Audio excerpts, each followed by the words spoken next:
One of the exciting new features of the Sony AN1000 receivers is the Works with Sonos certification. Questions about how to set it up? Stick around and I'll walk you through the process. So just why does Works with Sonos actually matter? It means the product, in this case the Sony AN1000, has gone through a certification process to connect seamlessly with the Sonos ecosystem.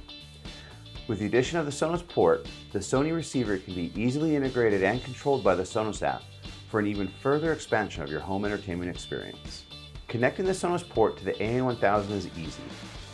Plug in either the supplied analog audio cable or a digital coaxial cable from the port to one of the open inputs on the back of the receiver.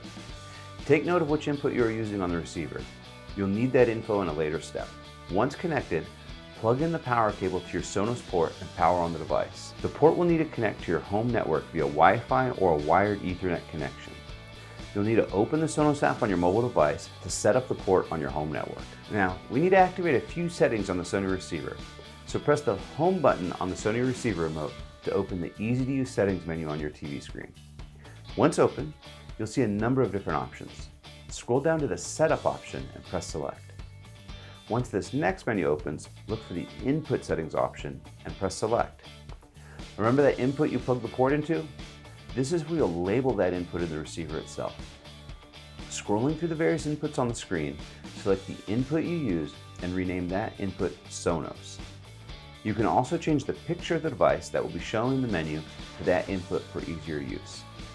Now select the Listen label for the Sonos port, as this is designed for music listening.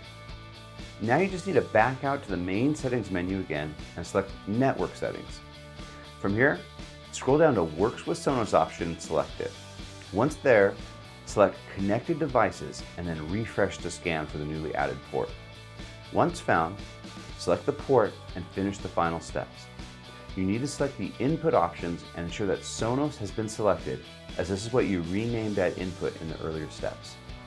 Finally, you can select the preset volume option to set the main volume level the speakers will play at when selected. And that's it! You can now open the Sonos app on your mobile device and listen to your Sonos favorites on your AN1000 receiver. The app will turn on your receiver, switch it to the correct input, and allow you to control the volume, all within your Sonos app. The new Works with Sonos feature is an amazing way that the new STR-AN1000 can integrate into your existing home theater setup and expand your listening even further. To learn more about this or other great products, and you'd like to speak to a Sony expert like myself, follow the link in the descriptions below. Thank you for watching.